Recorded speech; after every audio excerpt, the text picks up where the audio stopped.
Hi everyone, my name is Mark. I am Jack's twin, and today we're going to take a look at another horrible case with you. On a warm afternoon in Boynton Beach, Florida, a man named Mohamed walked into the police department with an alarming tale. He claimed that a woman named Delilah had approached him with a peculiar request. According to Mohamed, Delilah had come to him with an offer to hire him to commit murder. However, there was one crucial piece of information that Mohamed failed to provide: Delilah's last name.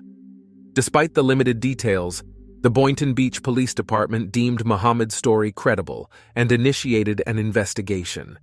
After receiving the tip about a woman seeking to have her husband killed, the detectives were faced with the task of identifying the mysterious Delilah and determining who her husband was.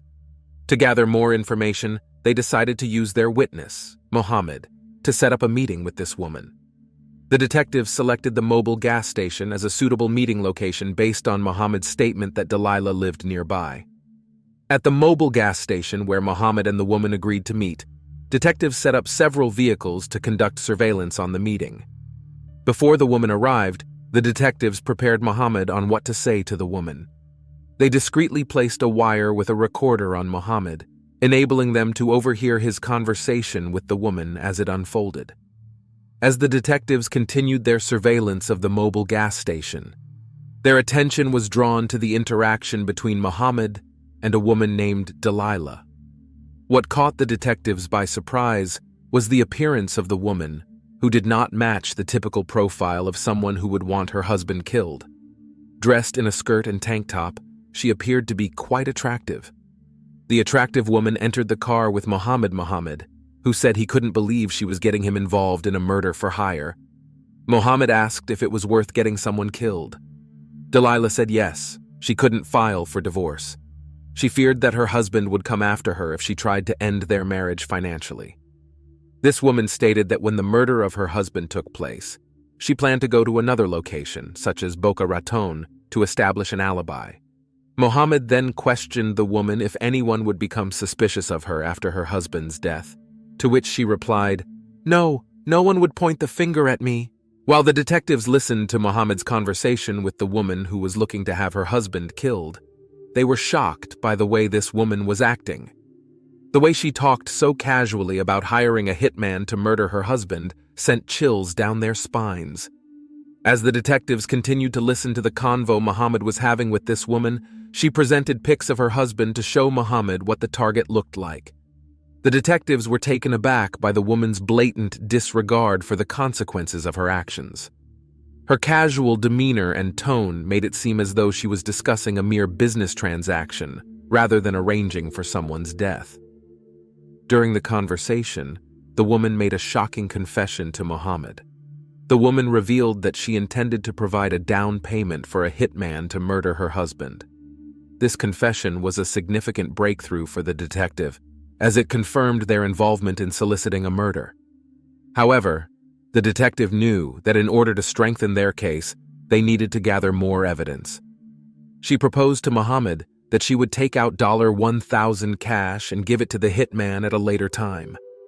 After the woman finished her conversation with Mohamed regarding hiring a hitman to murder her husband, she returned to her vehicle and left the mobile gas station. The detectives followed the woman home to gather information on where she lived. A records check revealed that the address belonged to Dalia Dippolito, not Delilah, as previously believed. Armed with this new information, the detectives ran a background check on the vehicle Dalia used to travel to the gas station to meet with Mohamed. Doing this allowed them to obtain the registered owner's name, her husband, Michael Dippolito. To Mike and Dalia's friends, they appeared to be in love and a happy couple. The couple met when Mike was at work one day, feeling bored and searching for something to pass the time. As he browsed the internet, he discovered a website offering escorts and decided to order one to see him.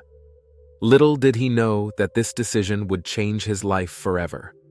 When his escort arrived, Mike was instantly captivated by her beauty. He thought she was stunning and couldn't help but feel a spark between them. Their connection was instantaneous, and they found themselves engrossed in friendly conversation.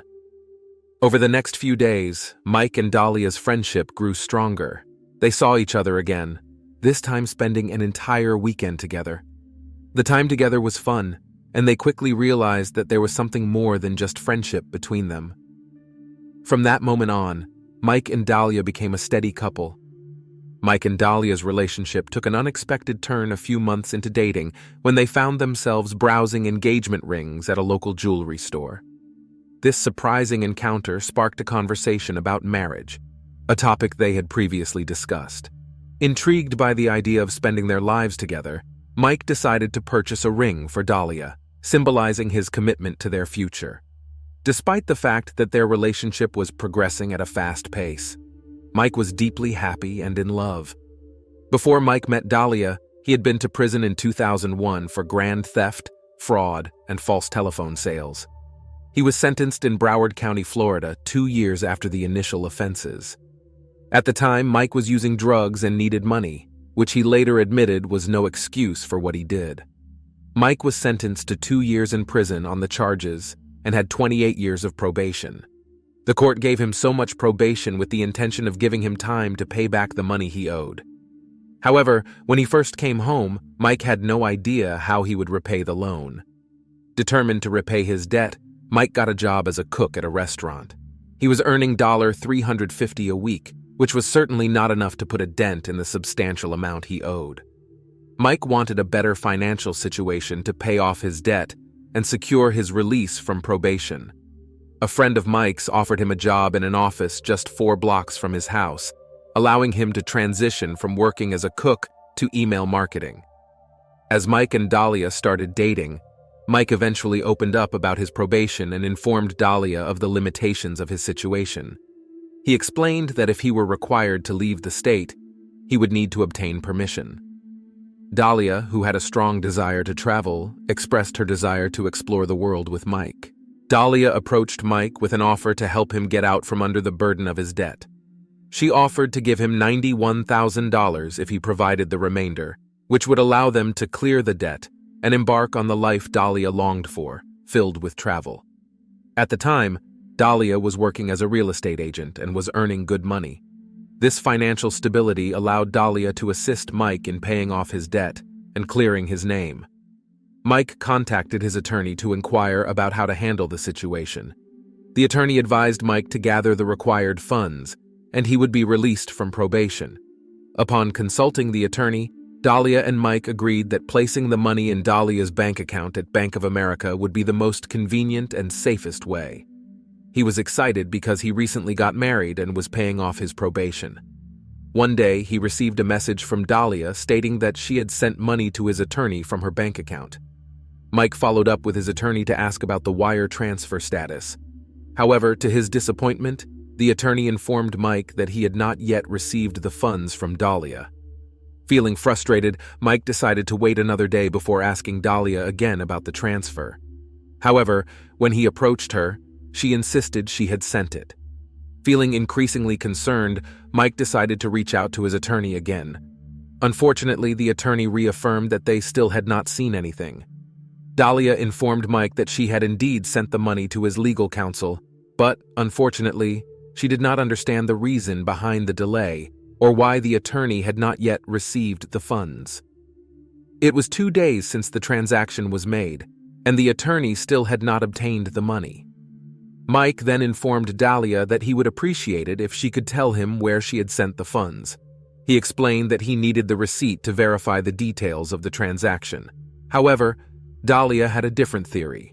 She suggested that maybe the attorney had stolen the money. Dalia told Mike she was determined to find the lost money. Meanwhile, Mike hoped he and Dalia could move on from this misunderstanding. A supervisor of the Boynton Beach Police Department contacted undercover officer Sergeant Whitey Jean and requested his assistance. Sergeant Whitey Jean met with a detective working on the case involving Dalia Dippolito. The detective provided a synopsis of the case, informing Sergeant Whitey Jean that Dalia was seeking to hire a hitman to murder her husband. The detective explained to Sergeant Whitey Jean that Dalia was expecting a phone call from the hitman. They asked Sergeant Whitey Jean if he would play the part of the hitman and facilitate a meeting with Dalia. Sergeant Whitey Jean agreed to assist with the investigation and decided to take on the role of a hitman. Sergeant Whitey Jean, posing as a hitman, contacted Dalia and demanded an advance payment of $3,000 and the key to her house. The detective requested the key to her house as part of their plan to trick Dalia into believing that the murder would take place at her home. However, Dalia was not happy with this development and contacted Mohamed, the informant, to express her concern. During the phone conversation between Mohamed and Dalia, the detective eavesdropped and feared they might have scared her away. They feared that Dalia might change her mind and find someone else to murder her husband. On August 3, 2009, in a CVS parking lot, Dalia met with Sergeant Whitey Jean, who was undercover as a hitman. However, Dalia did not bring the money with her, which prompted Sergeant Whitey Jean to inform her that if he were going to wait to get paid until after the murder took place, she would need to give him $7,000 in cash. Sergeant Whitey Jean also mentioned that he would plan the hit on Wednesday morning. Since there were several robberies in the area, he told Dalia he planned to stage a break-in. To ensure that the assassination appeared legitimate, Sergeant Whitey Jean informed Dalia that he would make it appear as if he had broken into the house. He would then shoot Mike twice in the head. Sergeant Whitey Jean informed Dalia that he would wait a few days to contact her following the murder of her husband, as he knew that the police would be heavily monitoring her in the aftermath of such a heinous crime. However, Sergeant Whitey Jean assured Dalia that the delay was necessary to avoid suspicion and ensure everything remained covert. During his conversation with Dalia, Sergeant Whitey Jean gave her every chance to back out of the murder for hire. Dalia confidently declared that she was 5,000% certain about her decision, indicating that her mind was made up and that she had fully committed to her husband's murder. Dalia revealed to Sergeant Whitey Jean that Mike walked the dog at a specific time every morning and left the house unlocked. This information was crucial in her plan to deceive him and ensure the success of the murder. She informed Sergeant Whitey Jean that she would go to the gym at the time of the murder, promising to be absent while he entered her house. Sergeant Whitey Jean told Dalia to go to the gym by 6 a.m. and said he would go into her home at 6:30 a.m. At the end of his conversation with Dalia, Sergeant. Her sheer evilness shocked Sergeant Whitey Jean. The sergeant had encountered many people in his work, but none had the same level of viciousness as Dalia. The detective believed it was important to create a fake crime scene at Dalia and Mike's home to elicit a reaction from Dalia. On the day of the alleged hit, at around 5:30 a.m., Dalia informed Mike that she was going to the gym. Mike replied with okay, thinking it was odd, considering she had never gone to the gym before that early. However, he shrugged it off and continued with his morning routine. The detective conducted surveillance on Dalia to ensure she made her way to the gym and went inside. This evidence gave the detective the necessary confirmation to proceed with their plans. However, one crucial aspect needed to be addressed before setting everything up at Mike and Dalia's home. The detective had to notify Mike Dippolito of the situation. Approximately a half hour after Dalia went to the gym, a loud banging sound echoed through Mike and Dalia's house, causing Mike to rush to the door. To his surprise, the doorstep was crowded with several police officers. Confused and alarmed, Mike asked the officers what was happening. The detective stepped forward and informed Mike that his wife had hired what she believed to be a hitman, but in reality, the individual was an undercover cop assigned to kill him. He further explained to Mike that the entire situation was an elaborate setup orchestrated to look like a hired assassination. Mike was in a state of shock after the police at his front door informed him that his wife, Dalia, had hired a hitman to murder him. After the initial shock wore off, the detectives told him that time was of the essence, and he needed to leave the premises immediately. They proceeded to take him to the police station. At Mike and Dalia's home, detectives staged a crime scene by putting up crime scene tape and activating the cop car lights to create a realistic appearance of a crime committed there. Once the home was appropriately set up, a detective contacted Dalia to inform her that the police were at her house and needed to speak with her regarding an incident involving her husband. The detective asked Dalia to return home for questioning. After speaking with the detective, Dalia returned home to find her house surrounded by crime scene tape and police cars everywhere. She questioned the detective about what was going on, and the detective informed her that they had received a report about a disturbance at her home. The report also stated that shots were fired, and the detective told her that a search of her house had revealed the body of her husband, Mike. The news came as a devastating blow to Dalia. She immediately broke down in tears as the reality of her husband's death sank in. The detective, who had experience dealing with death notifications, noticed that Dalia's reaction seemed unusual. Although she cried, the detective noticed that there were no tears. At the police station, the detective began the interview by questioning Dalia about any potential suspects in her husband's murder. The detective's objective was to extract a confession from Dalia that she had hired someone to kill him. The detective informed Dalia that her husband had been shot twice in the head. Dalia expressed her belief that Mike would never open the door to someone he did not know. She mentioned that Mike was on probation for a stock fraud conviction and had been struggling to get off probation. Dalia claimed there had been issues in the community regarding Mike's attempts to get off probation, as people were not supportive of his impending release because of how much money he owed. She also insisted that their marriage was free from any issues. As the police interviewed Dalia about who could have murdered her husband, unbeknownst to Dalia, Mike stood watching in another room. The detective interviewing Dalia informed her that they were going to get down to business and revealed that they knew the truth behind her husband's murder. They then went on to bring in Sergeant Whitey Jean, who was handcuffed, asked Dalia if she knew him or if she had seen him before. Dalia firmly denied having any knowledge of or ever having seen Sergeant Whitey Jean before. After Sergeant Whitey Jean was let out of the room, the detective informed Dalia that she was being arrested for solicitation of murder. The detective also revealed that the man she had hired to murder her husband was, in fact, an undercover police officer. Dalia was arrested. While Dalia was in custody, the police decided to give Mike, Dalia's husband, who she attempted to have killed, a chance to see her. When Dalia saw him, she tried to call him over. However, Mike refused, stating that he couldn't fix this for her in his mind. He wanted her to admit to attempting to have him killed, but Dalia remained steadfast in her denial. On April 26, 2011, Dalia Dippolito's trial took place at a Palm Beach County courthouse. The charges were related to Dalia's alleged attempt to solicit the murder of her husband, Mike. During the trial, Mike took the stand to testify against Dalia. His testimony lasted for 3 days.